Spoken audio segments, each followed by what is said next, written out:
What is going on YouTube and Spotify? This is the Just BSN podcast, and today we finally have some more sports to talk about. Finally, we have stuff Yay! to discuss.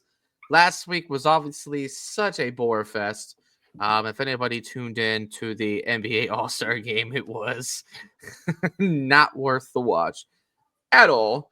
I didn't personally watch it. Andrew, I don't know about you, but yeah, it was the only thing that I really watched was the skills challenge, which shout out to the CAVS for doing that. And then Garland obviously got to the finals but lost to Hero and who was the other guy? Buddy Hield. Buddy Healed. And then I didn't even watch the dunk contest, I can't lie, which honestly didn't turn out that bad, but it's only because of McClung. Like if it wasn't for him, that would have been a very weak dunk contest. So needless to say, the All-Star game and the All-Star break in general is kind of just like a week off for these players to just dick off, but to me it was a flop. What do you think it was, man? I mean, I completely agree. I think it was a flop. I didn't watch the All-Star game personally, like the game actually itself. But I did watch the skills challenge, the 3-point contest, and the dunk contest just because I enjoy those. And although the dunk contest hasn't been what it was since 2016, at least Mac McClung shows out and has good dunks. Right. And I think next year they're talking about maybe getting better people into the dunk contest, like because I think it was people like Giannis or something, and like someone else was like, "Hey, like if you do this, I'll do this with you." And it was like bigger name players again. I was like, "Thank you." Like get some of these like big ass names in these dunk contests and make it look better and make it feel better because like this scrawny ass like little white boy is going out there dunking over cars and shit, and he's the only one bringing entertainment while everyone else can't even do a generic dunk they would do it in game. And it's like they're missing the easiest dunks and they continue to miss. And it's like this is what it's been for 4 years or whatever, or since like 2016. It's been like almost 10 years since the last good all-star dunk contest. And I know everyone only watches the skills challenge and the 3-point contest at this point. Yeah. And again, you're usually watching those because there's more well-known players that are in those. I mean, for the skills challenge, for the skills challenge, you had the Cavs with Evan Mobley or Donovan Mitchell, and then you had the Spurs with CP3 and Wemby, and then you had Golden State with Green and I forget his name. It was like a kid off the bench, and he was like a rookie or some shit. I don't remember his name, but like it. At least they were using some guys, and even the 3-point contest. Like honestly, every guy that was in the 3-point contest was like, okay, everybody knows these guys. Everybody is familiar with their game, and it was cool to see Hero, win it.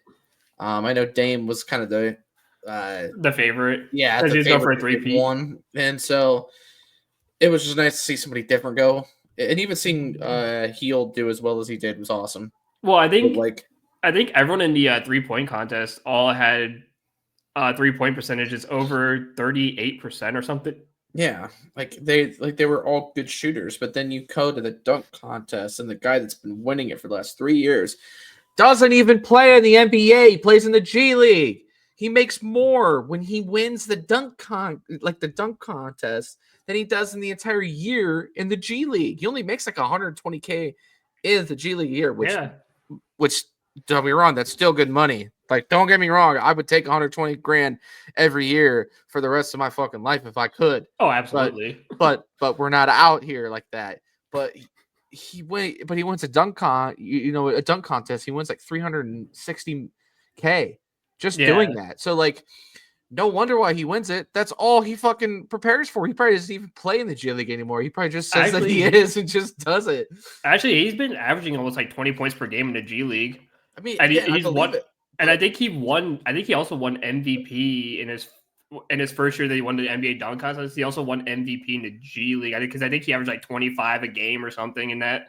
Right. And it's been up here, and then you bring in a rookie who's not really too well known off the Spurs, and you got Stephon Castle, and then you got 2 other sort of randos that just like you're like, I mean, well, that's what it's been like the last like 4 years, it's been a bunch of like randos and And stuff, and that's I'm what like, made the dunk contest so nice is like you had guys like Vince Carter, you had guys like T Mac, you had guys like Jason Richardson, Donovan Mitchell, Zach Levine, fucking Aaron Gordon, Blake Griffin back in the day, Dwight Howard, and JaVale McGee. these guys all have these famous dunks, these famous moments Mhm. in the dunk contest, and that's what kind of like was a part of their career. And even MJ won it what twice, I Yeah, think. So like you have to start getting bigger name guys in this. The NBA has flopped tremendously when it comes to the All-Star game and the All-Star break, and they keep trying to change it and change it and change it. Dude, just go back to East versus West, but split it up a little bit. Like make it so there is an incentive to be there instead of just an All-Star Mhm. MVP. Make it more enjoyable, make it mean something because it just don't mean dick. And then you have guys like LeBron who literally the day of go, "Hey, I'm not even playing." And it's like, dude, why didn't you just say this so they could have gotten somebody to replace you? Like, I don't know, or Norman Powell, who's been averaging 25 points a game this year. Yeah. Um, fucking Ball didn't even make it. He's one of the league's top scorers right now.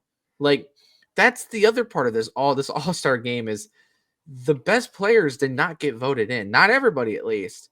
The best players at each position did not get voted in correctly. And I just it was I a think major flop out of the NBA overall. I think they need to get rid of fan voting Yeah, because entirely. It's because fan pointless. because fan voting is like they just put in anybody. Like Steph Curry could miss half the season and then he gets voted into the All Star game. It's like why? He's like he didn't even play like 90% of the season. What the fuck? Like I think there needs to be restrictions of like listen, we play like how Certain many amount of games? games played. Like that's what I mean. Like it's a certain amount of games played. Because like looking at the Cavs record, just to draw up a number, 44-10, so that's 54 games. If that's how many games you play before the All-Star break, 54, you should have to play in at least 45 of 54 games in order to, or like 45 out of like 55 games to play in the All-Star game. Like, because like some of like minor injuries might take like a week and a half to recover. So it's like, okay, cool, you missed 10 days. Okay, that's fine. You had a sprained ankle. Okay, that's reasonable. But you have to have like some kind of like restrictions on this. If you played less than 45 games, you don't make the cut. You can't play in the All-Star game. Right. Like you can't be voted in as an All-Star. You can't. And the thing is like and you get these like younger kids who are like 12 and 13 like, "Oh, I love Steph Curry. I want to vote him into the All-Star games." Like, bro's averaging like 4 points a game. Like, why is he going to be in the All-Star? All these that's how all these randos and stuff make it to the All-Star games because like they just pick like their favorite player or whatever, and it's like this dude's been cheeks all season. He hasn't even played 90% of the season, and Yep. it's like I'm surprised Joel Embiid didn't make it. Like I know a lot of people love Joel Embiid. And it's like, oh, let's put him in there for some reason because he's only played 344 games of his career, and he's only had 300 games in his career. Yeah, like Like, it's baffling. Again such a major flop out of the NBA. But again, when you yeah, have this fan voting and you have these guys that just get, it's almost kind of like how the Pro Bowl was there for a long, long time. Like yeah, there would be a lot of guys that would get voted in that did not have nearly of a good season as they had in previous years, but they got voted in because it was an Aaron Donald type guy where it was okay. He only had 5 sacks and only played like, 10 games or even 9 games, but he still made it because it's Aaron Donald. Like that's the part of it that I don't like. Like hmm it's one thing to have the big name players there. Sure, you want to have people gravitate towards it, but you also got to have guys that actually like legitimately earned it, like legitimately had good seasons or have had good seasons, um, hmm and are going in that trajectory. Like again, Lamelo Ball not having to make it when he's like literally in top. I think he's top 3 in scoring. yeah. If not, he's first. Like I know he I can look averages at around like it. 28 points a game or something. Now it's because the Hornets kind of suck, but I mean, boy's got to do what he's got to do. But like between him, his brother, and then Lonzo, even like there's just no reason why you can't at least have one of the ball bros in that game. To me, at least. So Yeah. I thought it was such a fucking flop. Oh, it was an awful flop. I don't see. Let me take a look somewhere else. Well, anyways, as you're doing that, we'll go ahead and roll into the actual Cavs because the Cavs are playing right now. They're playing on the Nets. I think they're currently, the last time I checked, they were up like 29-27. So it's kind of a tight game early on. But some really good news for the Cavaliers is that Isaac Okoro is back tonight. I think he just checked in as well. So it's 34-29 right now, currently Cavs leading. So again, Okoro getting his first rep really in several weeks, if not even like almost 2 months. Like it's been a while since Okoro has played, and he's already hit a 3 ball. So he's 1 of 2 in 4 minutes right now. Jerome is back as well. He's got 6 points. Hunter as well seems to be the 6th man right now. With Strus still in the lineup, he has 0 points, 0 of 1 shooting. Mitchell is just chucking up balls right now. He's 3 of 10, but he has hit 2 threes. Darius is 0 for 3 at 3. Mobley has hit a 3, and then Jared Allen had a massive dunk earlier. He's already got 4 rebounds. Mobley already has 7 rebounds and 7 assists. So Mobley's on his way to a double-double for sure. The unicorn is still fired up. And yeah, the Cavs are just going to look to try to roll. And this was a topic of conversation that I heard Ken Carman and Anthony Lima bring up today. And I want to bring this into our podcast because I think this is a very good topic to discuss. With the Cavs right now, they're what, 5.5 or 6 games up, I think, on Boston still in the conference in general for the first seed. Would you rather want the Cavs to continue to try to secure the first seed, or would you rather try to have them worry more about staying healthy, even if that means losing some games, even potentially the top seed, just to go into the playoffs healthy? What is your, like, if you would rather have one of two, which one are you trying the Cavs to push the most? I don't care about record. I'd rather be healthy going into the postseason than being like, oh, I have a bye week. Yeah. Because I'd rather be fully healthy because, again, this is a Cavs team who last year, if they were fully healthy, they could probably beat Boston. Oh, absolutely. Like, they were the only team built for that Yeah. in the East, in my opinion. And it was tough, too, because, again, guys like Allen was in and out in that series. Mitchell was in and out in that series. Well, he played like one. Mitchell played the game 1 and was out for like the rest of the series. Right. Garland was, I think, in and out in that series too. Like your big core four were in and out in that series, and it was inconsistent. I mean, you had Markieff Morris starting multiple games in that series, and don't get me wrong, Markieff Morris balled out against his former team, Right. but I'd rather go into that game knowing that everyone's fully healthy. Yeah. And having actually having an opportunity of actually winning those games, because I could give a shit because we were 4th place last year going into the playoffs. Yep.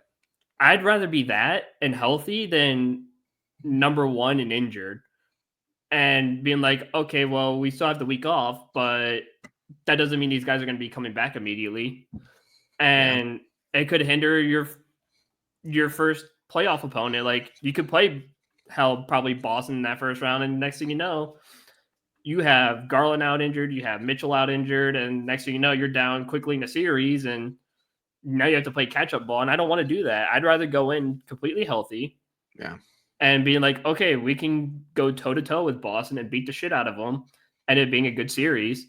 Or, I'd rather go toe-to-toe with New York and be healthy. Like, I'd rather like, there's certain teams with, like, I could care less about being healthy against. Like, if you're playing like fucking like Atlanta Hawks or something, like, okay, cool, like, we can miss maybe Mitchell for a couple games or something, right? And knowing that Garland and Allen and Mobley can carry the team with DeAndre Hunter and whatnot, like I'm fine with that. But like if we're gonna go up against a major opponent, I'd rather be full on healthy. Like Oh yeah. that's just my thing. I'd rather have the health of the players than worry about, oh, the Cavs have had the second best record behind the Chicago Bulls and the Golden State Warriors. Like, I don't give Right. a fuck about that. That's Right. stupid. Yeah. I mean, so that is a fair point. And I'm not going to say that I don't disagree because I mean, I think the most safe answer is, oh, well, you want both. Like, you obviously want them to stay healthy. Yeah. And I don't care if the Cavs win uh, 65 games or whatever, but I really do think that getting that first seed is going to be very key. Yeah. Especially when it comes to the likes of Boston and even New York, because if Mhm. you get the first seed, you're not playing Boston at least until the conference final, Final. But you might get New um, York. which is fine. Honest to God, dude, like it's kind of like what fucking Wendy said the other day. I'm not losing sleep over New York, and I think New No. York is they're clenching on to what they did to us a few years ago, as they're like, oh, like we're still your big brother, and it's like, well, we didn't even face you, last year in the playoffs, so we don't even know Yeah, because how they got that knocked out matchup would have early. worked. Yeah, because they got out early. Because again, they play their guys a shit ton of minutes, while our guys, I mean, Donovan, I think averages like what 30 or 32 minutes a game. I think at most, like Yeah. I think Garland and Mobley might have around the same, if not more. But a lot of these guys are playing like under 32 minutes a game because we're beating the shit out of teams. Now, could that end up biting us in the ass? Possibly. But to me, it's just these guys are professional players. Mhm. They need to be conditioned regardless. Like that's part of your job is to make sure that you are conditioned to be able to have to play 40 minutes if need be. And in the playoffs, that could very well happen. Now, is it going to be more likely under Kenny? Honestly, I don't think so. Like everybody was talking about how they would go to like a 7 or even 8 man rotation. I can see us being a 9 or 10 man rotation in the playoffs, Yeah. especially in the first 1 or 2 rounds. So I currently have the standings at right now, and as of now, the 8th seed is the Hawks. Yeah. Um, and then it goes Orlando, Detroit, Milwaukee, Pacers, Knicks, Boston, then us. The Heat and the Bulls are just behind them at 9 and 10, and then Philly is just behind the Bulls. So the bottom half of the East, I mean, next to the Bucks and even the Pistons, like we're really not seeing consistently good teams. Orlando's obviously beat the hell up. Um, Detroit is young, but they're getting better. And JB has gotten them at least above 500, which is incredible work out of them. But I mean, dude, you look at this bottom half of this, like there is nobody. The Pacers do not scare me, although they have a little bit of size. They don't scare me. The Knicks don't scare me. Boston is really the only team that like Terrifies me. not even It terrifies just me. Like scares you. I mean, honestly, not even scares me. They just have my attention. Yeah. I want to see because we are going to play the Knicks here really really soon. I think it'll be here in the next like what, week or two. I can take a look at that part. It's going to be soon. I know that because we still play them like 3 times. We've only played them once since before the All Star break. So we got We played them once the at the beginning of the year, and that was like yeah the first 4 games of the season too. yeah. So we're gonna get a good look at that, and I know we still have at least one more game against Boston. Yeah, we put Um, so funny enough that you mentioned those because our next game is tomorrow against the Knicks. Sweet. And then Yep, our I'm a bit last game pissed. against Boston is the 28th, so next Friday. So, I mean, honestly, that's probably why the Cavs aren't really playing like super crazy right now. I mean, they're up 39-31. Um, you know, it's obviously they should beat the Nets. The Nets are one of the worst teams in the league right now.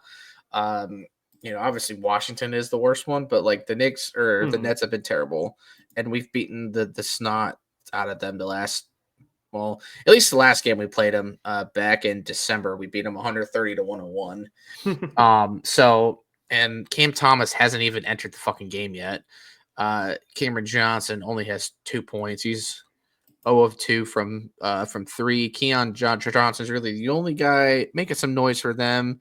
Zaire Williams has 5. But I mean Garland and Derek or Donovan are doing their thing. Yeah. I just need Darius to hit a few more threes for my fucking bet. What's your bet? Oh man, I got an 8 leg parlay, I think.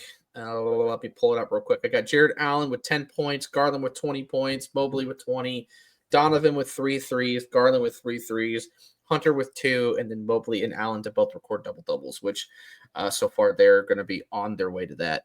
So I have a bet too, but mine only consists of one Cavs player. Mhm. So mine is Siakam to get 15 points, Desmond Bain to get 15 points, and Garland to get 15 with Christian Braun for the Denver Nuggets to get 10. Nice. Okay. So yeah, not bad at all. I think Garland should hit that 15. He does have 4 assists, and everybody but Max Strus in the starting lineup has a steal, and Mobley has 2 blocks already. Yeah. So Defense is Mobley is having a crazy fucking game. Yeah. But everybody is pretty much plus. I think Max Strus is the only one at -2, which is still not bad. I am curious again, and we talked about this a little bit a few weeks ago when we first got, Hunter, is just how long you think it's going to take for them to really bake the switch at Strus. I think it's going to depend. Because in my mind, I actually think that Kenny likes the fact that he has some scoring to come off the bench, and Yeah. with him being the 6th man, he's still going to get his 30 minutes plus a night. Like, it's not like DeAndre is not going to play.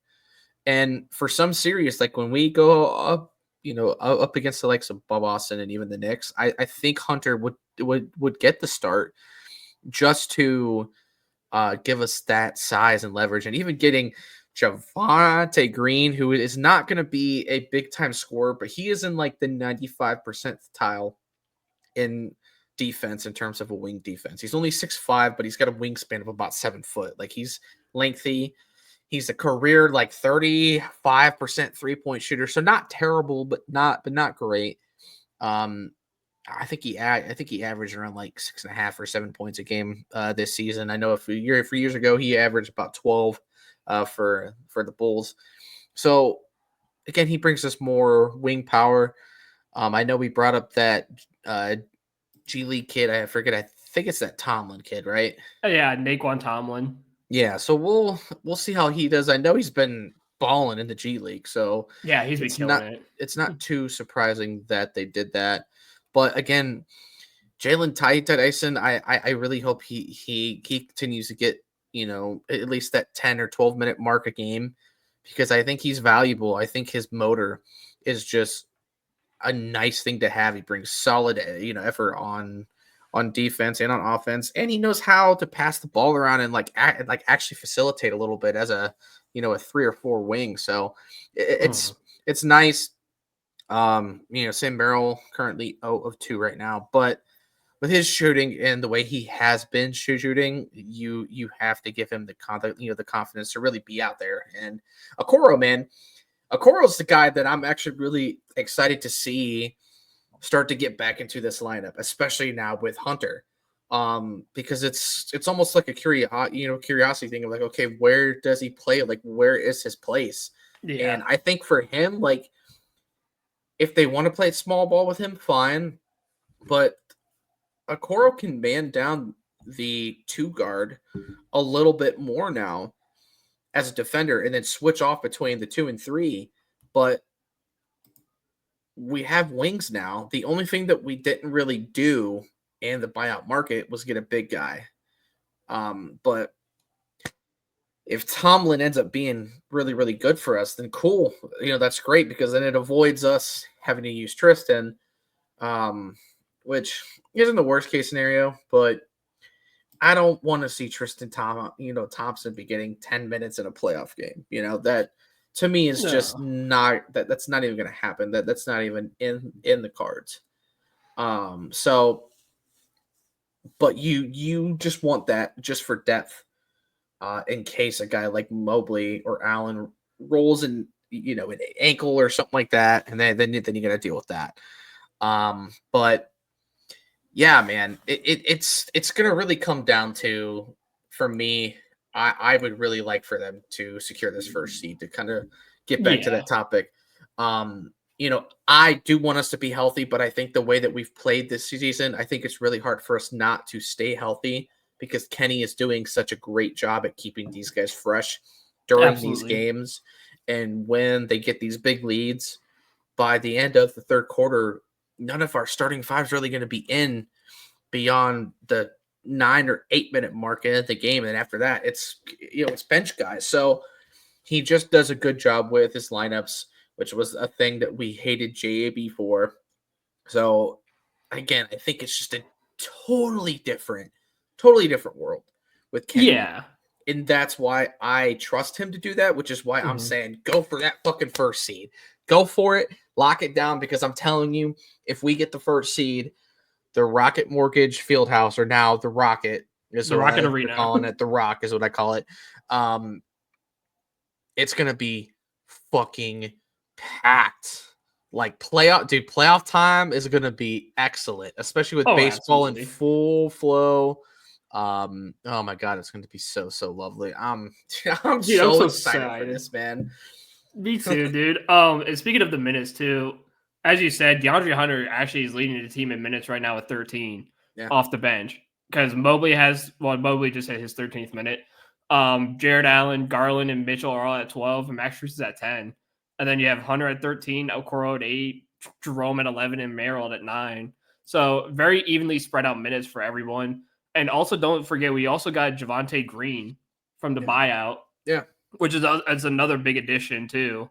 Because, again, that's a guy who's going to come in for Dean Wade, because Dean Wade obviously is consistently, unfortunately, that's another injured. thing, too. It's his unreliability to stay on the court, because when he does play, it's fine. Great. Yeah. But it doesn't help when you're not the best availability, or the best ability is availability. That's throughout every sport too. And that's the thing. When you bring in Javonte Green, you don't ask him to score buckets, because he's an amazing defender. Like, if you've watched Javonte Green before, this kid plays defense, man. And he plays damn good defense. 95 or 95th percentile in defense as a 3-wing. Exactly. Like, this kid is, and that could help you in the playoffs. Mm-hmm. You bring him on, you get a couple of shooters like Sam Merrill and all them in there, and you bring on Javonte Green, let him play some defense. You kick it out to Sam Merrill, let him jack up some threes or something. Like, that's sick, man. Like, that's gross. But again, it's just these small attention to details that we just have to keep looking at. And it's the fact that, as you said, availability is the best ability. You have to be available. You have to be on the court. That's why you go out and get Javonte Green. And I know it sucks, but for guys like Karis LeVert and Georges Niang, those were two guys who are also consistently injured. But also, when they were playing, they weren't doing enough while they were playing. And you go and get DeAndre Hunter, who comes in.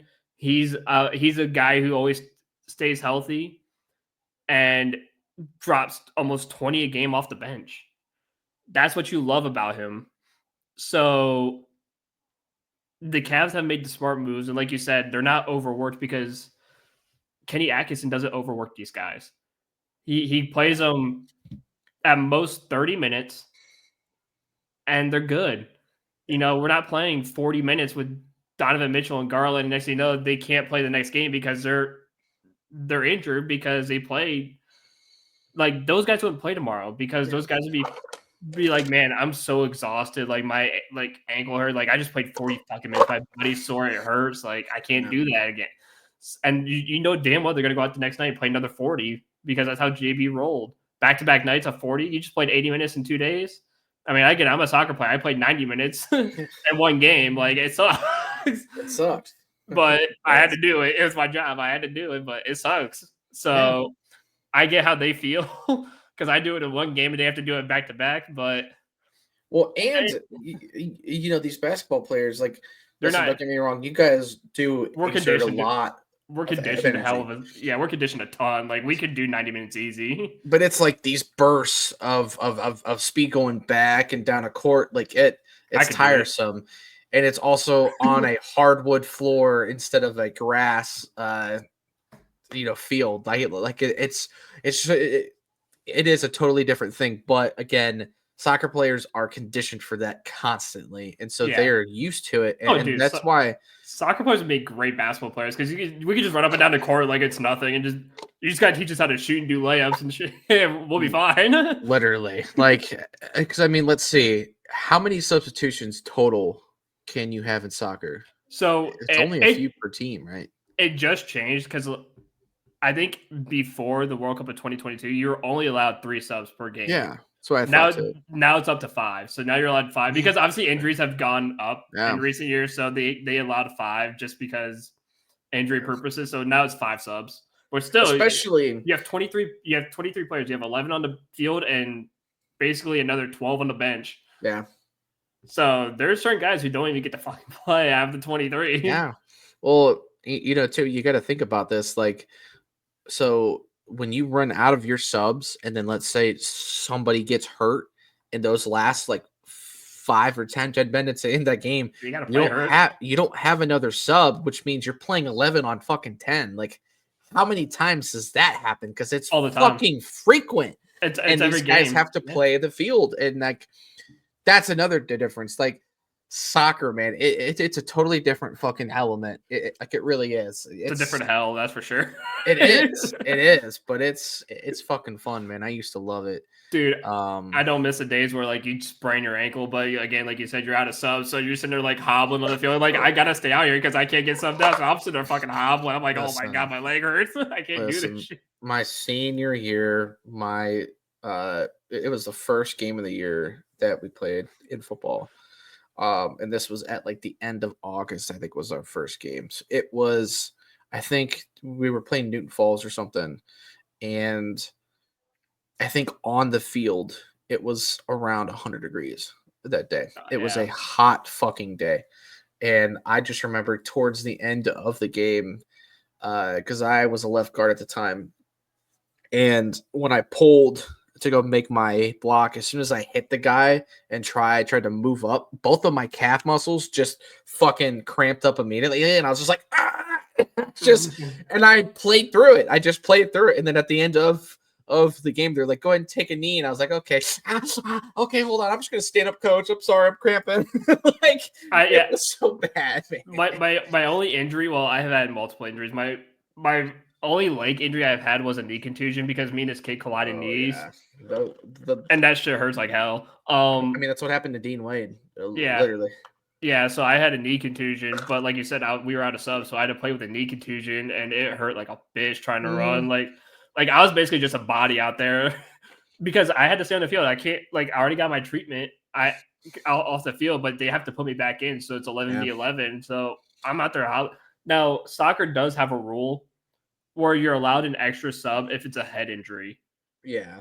So head injuries, you're allowed an extra sub. So technically, it's quote unquote 6 subs, but only if there's a head injury. But it's just 5 subs. So unless you got someone who got knocked the fuck out, then you can have an extra sub. But other than that, which does happen with the amount of times that you guys have to go up for those headers, like. There's injury subs. People don't understand. There's injury subs. Like, they're not going to make you play down a man if like someone breaks their leg. If someone legit breaks their leg, they'll have someone come on for them. Right. So like if you used all of your subs, then they'll allow someone to come on for them. But like if you have like, say like you only sub twice and someone breaks their leg, you can't use an injury sub for that. It would count as a normal sub. So you would be down to 2 subs left. But if you're out of subs, they'll allow you to have that extra sub just for the fact that like it's like a grace sub or whatever, just because they don't want you to play down a man because it's not really fair. Right. Unless there's a red card, then that's when you only play down a man. It's if you get red carded, which I think is a great rule. Mm-hmm. Like, could you imagine if basketball had a red card? Like, you get a red card, then you have to play 5-on-4 for the rest of the game. I mean, it's pretty much what a tech is, or even a flagrant, but like it's still a different context because you still get a sub automatically. I mean, the only way that doesn't happen is if you're like like Colin Sexton when he was at Bama, when he had to play 3-on-5 because all of their team got into a fight or something, Yeah. so everybody got kicked out of the game. So it was like literally they had like fucking like 5 people total or 3 people. It was something wild, and they still ended up winning the game. Yeah, insane. not in this world, man. If basketball had a red card, it's 5-on-4. You can't sub anyone. You have to play with 4 for the rest of the game. That's it, man. You don't get that sub. So you have to plplay wise. You have to be wise with your decision making. If there was a red card in basketball, the first guy getting it is instantly Draymond Green. 100%. Oh, 100%. It was Like, either it's not even him a contest. or God, who was the other one that was awful? Like over the last couple of years. I mean, Grayson Allen's another one that was bad in college and stuff too. Here's a throwback one: Rasheed Wallace. Rasheed Wallace was did he have a reg? Did he be suspended every other game? I think Ant is pretty bad too, and I think Luca even gets a lot of texts as well because he just complains a lot. I'm trying to think of who else. If there's anybody else that's really bad. Oh, fucking who's the guy for the Rockets? The dude that always used to piss Dylan everybody Brooks. off. Brooks. He's a cocksucker. Is what he is. I hate that fucking dude. Dude, I think everyone hates Dylan Brooks. I think Dylan Brooks hates Dylan Brooks. That's how bad it is. Bring the card system to basketball. Maybe a yellow card and a red card. Yeah, literally. It's like it's basically just text. Yellow card is just a warning. Red card, get the fuck out. So yellow card's like a tech 1. Red card's tech 2. Interesting. So the Cavs are currently tied at 48. About another minute to go in the first half. But a key note here: Garland and Jared Allen both have 3 personal fouls, and Max Strus has 2. So the guys are playing a little sloppy. Yeah.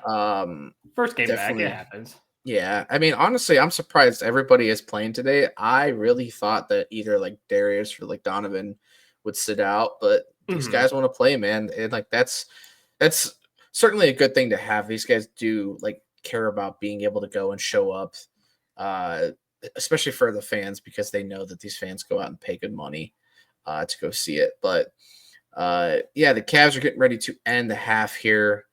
And again, we will continue to track and see how they do in terms of the conference.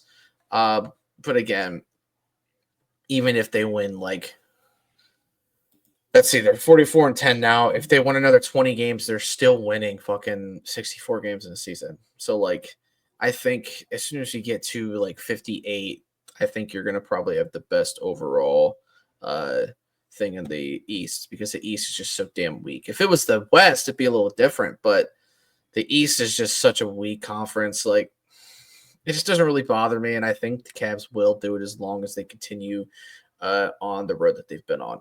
So that's pretty much all I got on the Cavs. Do you want to get into a little bit of spring training? Dude, let's do it. That is getting ready to start here really, really soon. Like Saturday's game 1. Saturday's game 1. And the Guardians made like a couple of very small moves left, but a lot of the news that's getting out right now is really what's going on with the pitchers. Hearing Bieber getting back out there and throwing. I don't know if we're going to see him in spring training. I really don't. I think he might. I don't think so. Because he did get hurt towards the beginning of the season last year, like the first 2 weeks of the actual season. Yeah. So I honestly expect him to be out for like the first, like they could put him on like the 30-day DL or like the 60-day or whatever, and then just kind of let him slowly come back. But one guy in particular that I'm really excited to see for this year is Tristan McKenzie. The talk right now is his velo is back. It's at about 95, which you think, oh well, that's not like that fast. At this point last year, Tristan McKenzie was throwing meatballs that were like 89 miles an hour. He was barely scratching 90. It was very tough, and he was still able to win games, but that's why he would have games where he would go 3 innings and get 3 home runs on him because he was just meatball McKenzie. If his velo comes back and he can have his command at the plate and really control his stuff. McKenzie, it's going to be one of those guys that's going to be at the top of our order. And even with him playing like that, you still have Tanner Bybee, you still have Shane B. Bieber. Obviously, once he gets back, we have plenty of young guys like Gavin Williams, who I think could have a much larger impact. This year if he actually comes in healthy. You have guys like Cantillo, Stuff Ben and Lively. even some of these guys that we've brought in, and those guys are going to be a little more wild card guys to really watch out for, but they could also just be bullpen guys. But then you also bring in more guys to our bullpen that we have. I mean, the staff is ready to go, man. And, I know we didn't make a whole lot of moves overall. The only major moves were the trades to get Naylor and Jimenez out.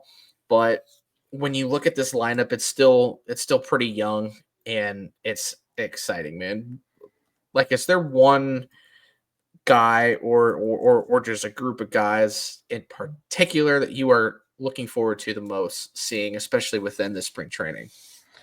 I'm looking forward to most seeing the battle at second base between guys like Juan Brito, like Daniel Schneemann, all those guys who are fighting for that second base spot. I think that is my watch right now.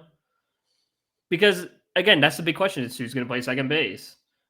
That's and I'm excited to see how that battle turns out. I'm excited to see the new signing of Luis Ortiz, who we got from Pittsburgh, because obviously we made that Andres Jimenez trade, and then we traded the guy we got from Spencer Horwitz, who we got from Toronto, and we turned it into Luis Ortiz.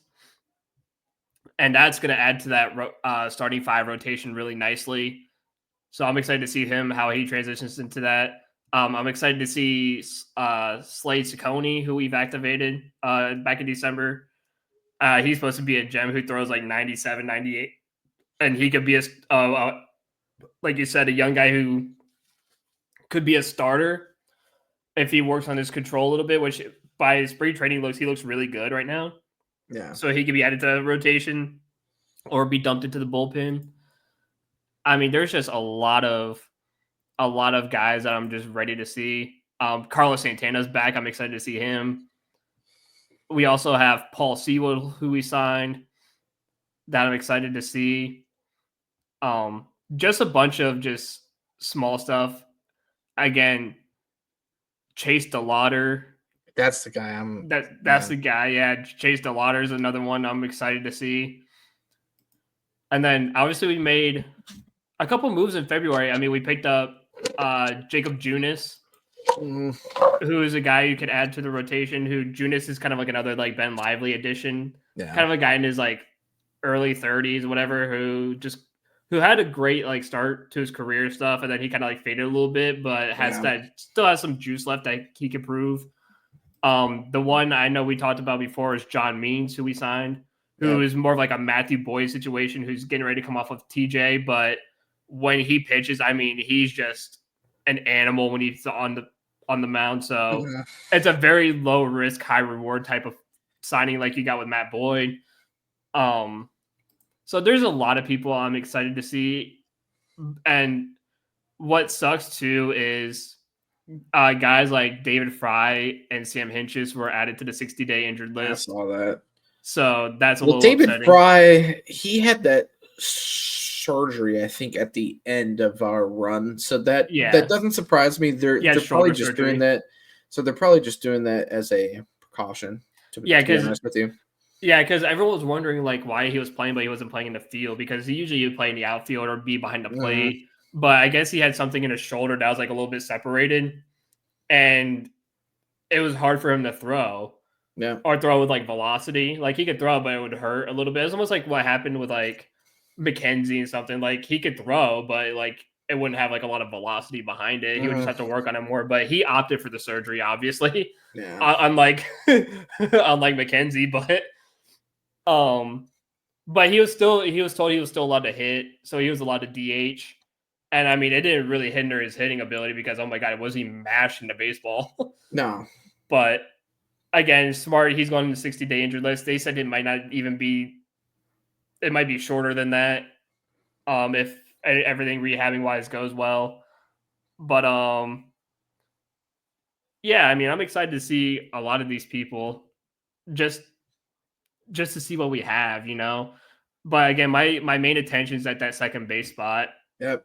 Is it going to be Juan Brito? Is it going to be Angel Martinez? Is it going to be Schneemann? Like, who the hell is going to be that second baseman? Is it going to be Travis Bazzana?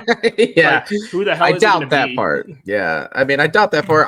Yeah. I am curious if they have they brought Bazzana up for spring training?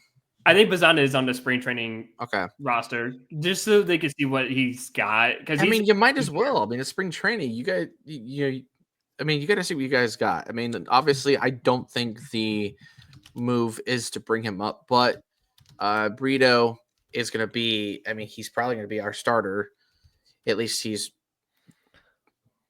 pretty much projected to. But and Gabriel Arias is yeah, in that team because right now the people for second base is between Arias, Bazzana, Schneemann.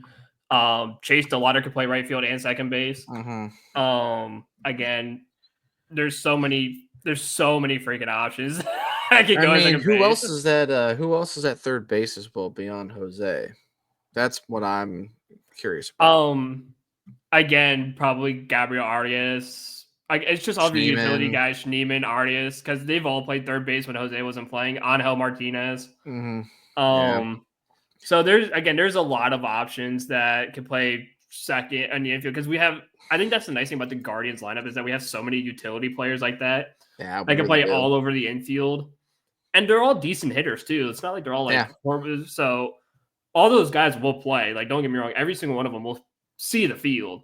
Yeah, it's just who's going to be that starting second baseman, like that everyday second baseman. I think that's the one thing I'm more interested in seeing is that who's the everyday second baseman and who the hell the starting five pitching rotation is going to be besides fucking Shane or Shane Bieber whenever he gets back, but it's like Tanner Bybee and Ben Lively. Like, who else is in there? Yeah, like that's my big thing. So yeah, it's going to be wild to see, and obviously the bullpen's an elite. So yeah, I mean, to me, I think another position to look out for as well as right field. Absolutely. Dude, like you gotta find a way to get DeLauder up here. He has been down in the minors for so long. Like it's just time. Injuries. It's just time. Injuries for him. Like it's time for him to make the jump. It's time for him to take advantage of it because between him and guys like Manzardo, if he's not in the field, he should be DHing. That's how good of a fucking hitter this kid is. Yeah, he's gonna start. I think someone said that the starting day lineup might be like Manzardo, DH, and Santana at first. Yeah, but you could also sort of change it up. They can have Christmas there as well. Yeah, and Christmas plays in right field too. Yeah, and first. I mean, he's got a cannon too.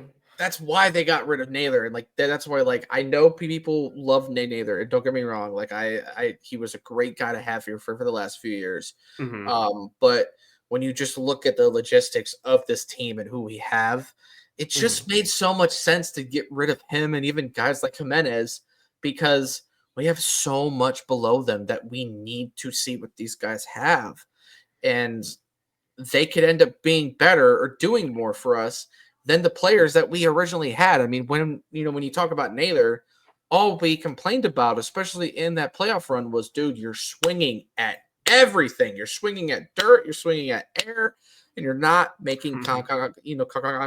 Literally until the last fucking game against the Yankees, where he had like 2 or 3 hits, and I was like, where was this the entire series? But that's beside the point. But you bring a guy back like Lane Thomas, you still have Stephen Kwan. You still have Will, Brennan as well, who was solid for us as well. You have guys like Schneemann and even Martinez, who, if they can't play in the field, they can play in the outfield, and they play outstanding. So again, it's just like you said, it's nice to have these utility guys and have an abundance of them. And I think that's becoming more and more consistent throughout the league because it's important to have just so much depth there and have the flexibility to be able to do that. For me, going into year 2 for him, I just want to see Vogt have a lot more confidence in his decision making, and when he has lineups in his head that he feels is going to work, fucking stick to it. Don't change it up. Don't try to go against the grain or try to do something different because you got this weird guff. No, listen, dude. If the lineup is the lineup, fucking keep it. Stick to your guns. Trust your guys, because if you trust your guys, the guys will trust you. And I think that is the biggest mental part of baseball. Is if you cannot buy into the guys will not buy into you, and their confidence is going to go down the drain. And when it comes to baseball, it is 90% mental. It truly is. So that above all else, that's the big thing that I want to look out for is how will Vogt do in year 2 after having all of the success he had last year, all of the experience that he had, last year, going up against the Yankees and stuff. Like, he had the chance and he fell short, and I know he's going to be motivated as hell for it. And I know this group's going to be hella motivated for this. So Yeah. I'm excited. I'm excited to see the starting, 5. I'm excited to see who they keep in the bullpen just for depth. Like, it's going to be fun. He's going to have a lot of flexibility with this lineup. So, for sure. It's going to be one hell of a season. Yeah, and the funny part is that people are already writing off the Guardians, and they already have like Minnesota winning the division, and they have Kansas City ahead of Cleveland with Detroit. Like they're putting the Guardians in like 4th place. They're like, well, Detroit and Kansas City are better, and Minnesota's going to win the division. And it's like, why? This is like the 4th year in a row they put Minnesota to win the division, and they came in like 3rd or 4th. And it's like they're like, well, Minnesota's lineup is really good. It's like, yeah, here's the problem with Minnesota's lineup. They're good when they get to play. The issue is like 90% of their roster is always fucking injured for 90% of the season. Yeah. How many times do we say Byron Buxton's going to be an MVP candidate, plays the first like month of the season, that's injured for the rest of the season because he can't stay fucking healthy?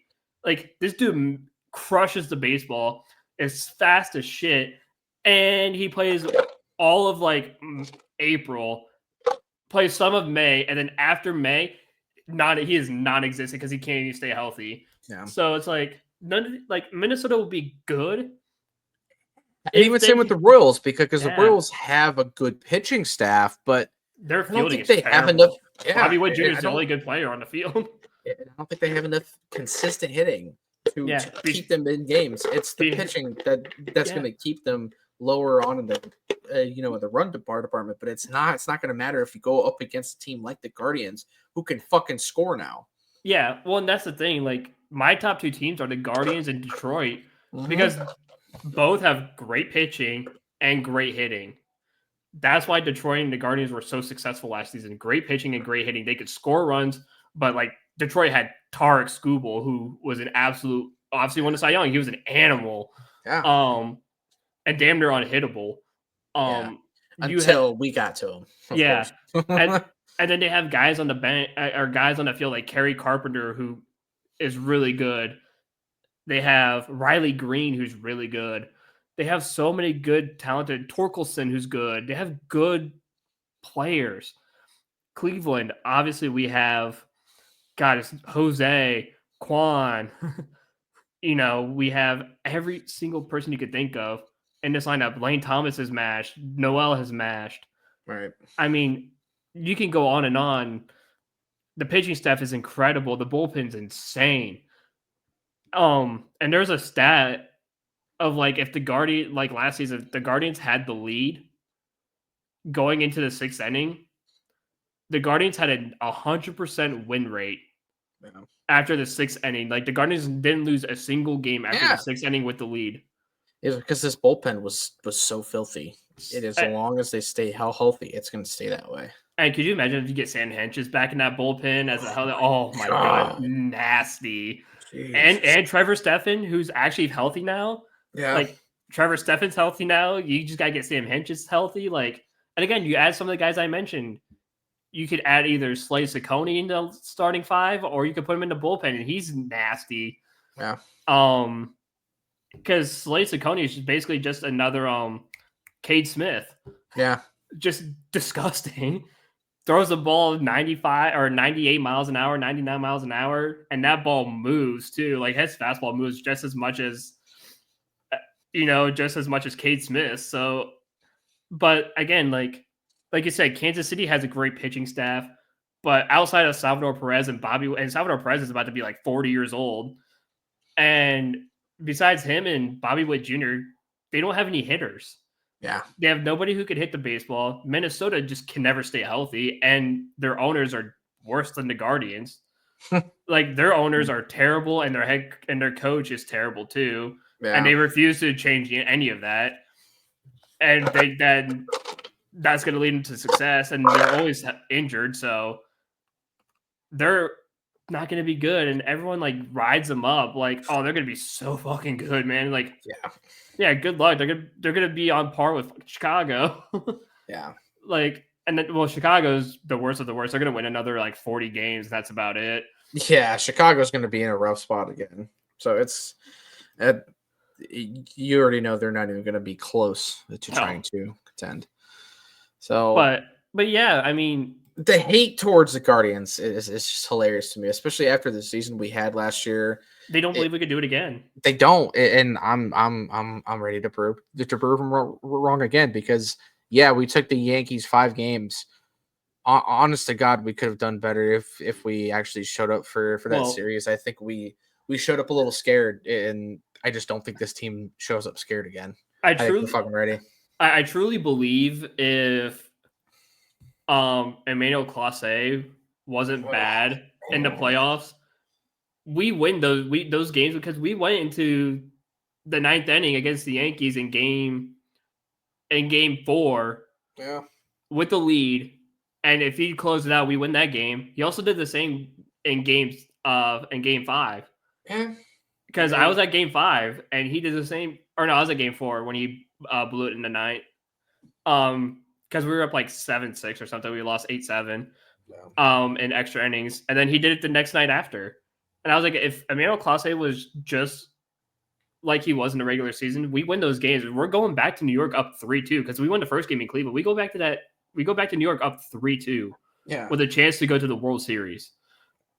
And so, I mean, I think that's going to light a fire in Clase's ass this year, that he's probably going to be even better this year than he was last year. I fucking hope, because like, he's a great pitcher in the regular season, but every time he's gotten us in the playoffs when it matters, man, he just seems to fold, man. It's tough to watch. Well, and that's when, and those moments too, I never understood why you didn't go to like a Cade Smith or go to, because Cade Smith and Hunter Gaddis had great postseasons, both of them, and they both struck out. Like, I don't think Judge or Soto or even Stanton got hits off of either Gaddis or Cade Smith throughout the entire series, and they were striking out. I mean, Hunter Gaddis, when I was at the game in game 4, he came on, struck out the side, faced the first 3 batters and struck them all out. And I was like, and I think that was in the 8th inning, and I was like, dude, I would keep him on. And I was telling people, I was like, oh, well, the way Clase has been going this postseason, I'd keep him in the 9th. Or if not, Cade Smith didn't go in yet, I'd throw in Cade Smith too. All right. Give me Cade Smith or leave in Hunter Gaddis. Yeah, something. And he threw in Clase, and what does Clase do? Immediately gives up multiple base hits, a run scores, and he managed to get out of the inning with a tie ball game, but it wasn't like we didn't want it. Obviously, we didn't want a tie ball game. We wanted a dub. So, right. Like you said, he once he gets to that postseason atmosphere, for some reason, I think he's too hard on himself in that atmosphere. I think he tries way too hard. Yeah. And he's trying too hard to be perfect, and he ends up throwing meatballs down the middle of the plate. And which, if he just relaxed and just pitched like he does in the regular season, the dude's unhittable. So I don't know. We'll see. But this team, and the one last thing I have to say is for the fans who sit there and say, "Oh, we didn't do anything at all," because there's like a graphic where that showed the Guardians were like second to last in spending this year Yeah. in the offseason. And like teams like Chicago and Detroit and all them were towards the top. I was like, what people don't realize, or especially like Guardians fans, is like, yes, the Dolans don't spend money. But I was like, look at the roster we have right now. You don't have to spend money with this roster you have. This team is already good enough to win 95 games. Right. Why do you need to spend a ton of money for one guy to not be able to pay guys like Stephen Kwan? Because you still have contracts like Stephen Kwan that you have to re-sign. You have other people that you have to re-sign upcoming. Right.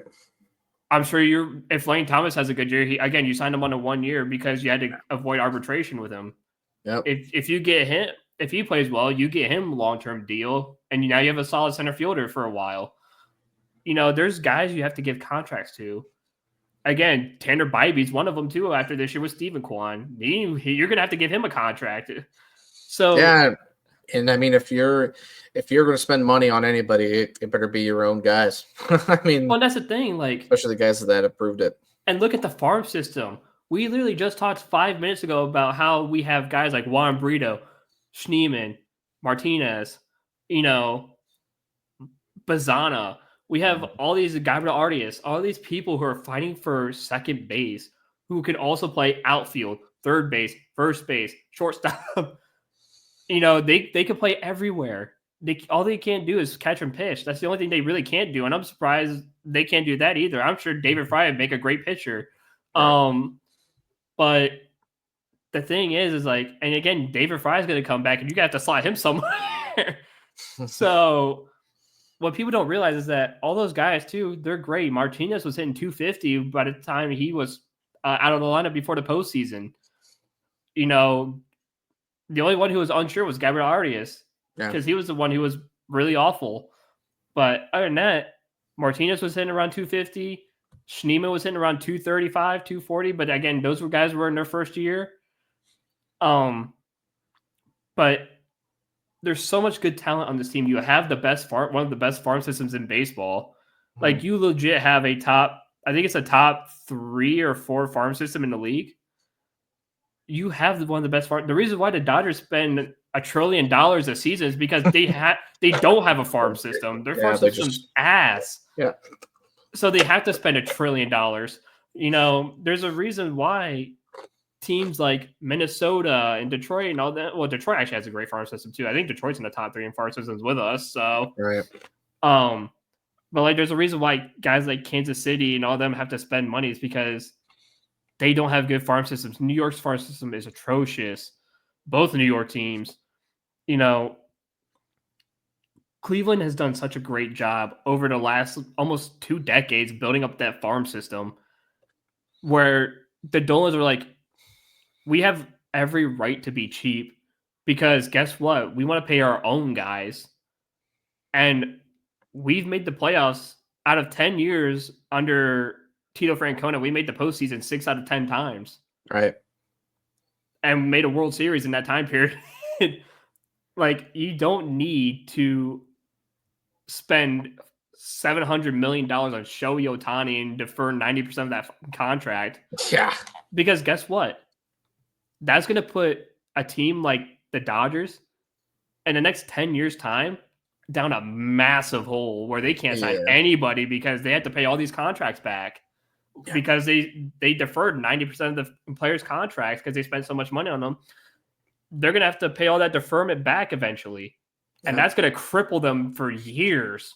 Oh, yeah. Especially if we go into a cap at one point for the MLB. Like, once that happens, the Dodgers are going to be like, oh, fuck. Like, we're screwed. Yeah. So exactly. It's going to be interesting. I really hope that the MLB does put in a cap. I'm sure they will. It needs to happen. It needs to happen just for the sake of the game itself. Like, because it's always the same teams that get to spend money. It's LA, it's New York, Yep. are really both New York teams. The San Diego, which is still California, Boston, even just these bigger markets. Like it's stupid. It's so fucking stupid. It pisses me off, but it even pisses me off more that the Guardians could have the capability of spending the money and they just fucking don't, especially when they have the management and the talent to do so. The Dolans just don't want to back them. And that, I think, is what fans get most pissed about. And that's a very fair thing to get upset about as our fans. So, but yeah, man, I'm excited. I'm really excited for this season. Yeah, me too. And I'm definitely going to pay a lot of attention to spring training as much as I can, at least. Do you know if the Guardians, that new Cleveland Guardians TV, will play all the spring training games? I have no clue. Because I hope so. I'm definitely gonna get it so Yeah, I me can too. watch like the away games. Because obviously I'm gonna go to all the home games because of the ballpark pass. So, Yeah. but I don't know if that Guardians TV is gonna have all the spring training. If they do, I'm definitely gonna get it so I can watch spring training for sure and see what goes on. Yeah, so I mean, if anybody doesn't know, the Guardians are basically going to launch their own like channel to put all of the games on. So every game is going to get put on this channel, and it's like $99 for the year. So when you think about 162 games, 662 games, so it's less than $1 per game to just watch this. And if you take away, I think it's like 6 games for prime time for the games that they have on prime time. Yeah. Someone did the math. It's like 66 cents per game or something. It's like 65 cents per game is what you're paying for. So, but yeah, for those, and this is the last thing I'm going to say, what they did was they separated from, I think it's called the Diamond Sports Group, which was Bally Sports. Yeah. Well, now quote unquote FanDuel TV, because they changed to FanDuel TV. They separated from FanDuel TV and created and it was like them, the Twins, the Diamondbacks, and one other team. I want to say it was like Milwaukee or something. And they all created like their own like TV. So we have I think ours is just like Clee Guards TV. Minnesota's just like Twins TV. Then it's like D-backs TV and then Brewers TV or whatever. So a few teams separated from the Bally Sports Group or the Diamond Sports Group and decided to go their own ways and do these TV packages like $100 for the whole season, just so fans could watch the entire season. And I'm sure other teams who are involved in the Bally Sports program are going to do the exact same, because it's like, why black out every fucking game or make you pay $20 to show like limited games and whatnot? And it's so dumb. So a lot of teams decided to go against it, rescind their contracts for it, and say, listen, we're going to create our own TV, 162 games a year. Each game is going to cost you about 50 cents. So yeah, it's a pretty good deal. And so if anybody wants to finally be able to watch the games, you can, and you don't have to worry about dealing with it. The Bally Sports should have paying, what was it, like 20 something bucks a month? Yeah, and it was $25 a month. And it barely worked like half the time. Yeah, it'd always be buffering like half the time. Yeah, I physically refuse to ever do Bally Sports. So I hope the Guardians TV is better. I really do. Me too. Absolutely. All right. I guess before we sign off, I want to give a quick shout out to USA versus Canada. They're playing currently for the Four Nations. The Four Nations championship. It's currently tied 1-1. I think that USA just tied it. But I think they're playing in Boston, I think is where they're at. They're at the TD Garden. It's a USA home game. We just scored, so that place was going bonkers. Quickly, this is the best all-star sort of thing that any sports facility has done in years. This is the sickest thing, and the players actually fucking love it, and they're playing like it. Best idea ever.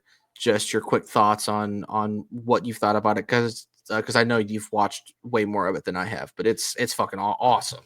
Yeah, it's absolutely crazy. Like you said, the first time USA and Canada played against each other, there was 3 fights in 9 seconds. Yeah, the first 9 seconds of the game. Three fights. Yeah, And you're telling me this is just exhibition All-Star games? Yeah. Like, they're fighting out there. These are guys who play against each other in the regular season or are teammates, and they're beating the shit out of each other. But I love it. Like, they want to play in this. They want to do this. And the NHL probably looked at the old All-Star games like, look, this is boring. They're not even trying. They're just kind of skating around out there, just like joking around and whatever. Yeah. Now they're playing for something. They're playing for country pride and stuff. So, listen, the NBA, take notes, man. MLB, take notes. Like, I mean, I guess the MLB All-Star game is kind of fine because there's an incentive of like the winner gets home field for the World Series. Right. But I could also see like the MLB doing like a 4 nations type too, like USA, Puerto Rico, Japan, and like like another country or something. So like they could definitely do like a 4 nations too. Yeah. NBA it's a little bit tougher. Yeah. But yeah, I mean, like NBA needs to take notice of something like this. Yeah. So I love it. I've been getting more like I already loved hockey for my whole life. Mm-hmm. But over the last few years, I've really been getting into depth with it. Like I'm actually knowing players. I'm doing fantasy hockey this year. So like I'm like really into it now. Hell yeah. I've been going to a lot of Blue Jackets games. So go support your local NHL team. And if there's like an AHL team around you, like we have the Cleveland Monsters, go support them too. Yeah. Hell yeah. All right, brothers. We will see you guys next week. Obviously, the NFL Combine is going to start next week. I believe. Yes, it is. So we will do a little preview of that, guys, that we are going to watch out for. Obviously, the Browns. Second pick overall, you never know what's going to go on. And then here soon, we will start getting into more draft talk and more Browns news because I have a feeling the Garrett stuff is going to spice up here in the next week or two. I think so. Me too. Especially before the draft, but I think things can move a little bit quicker than people are saying, you're pretty much. So look out for that. We'll see you guys next week.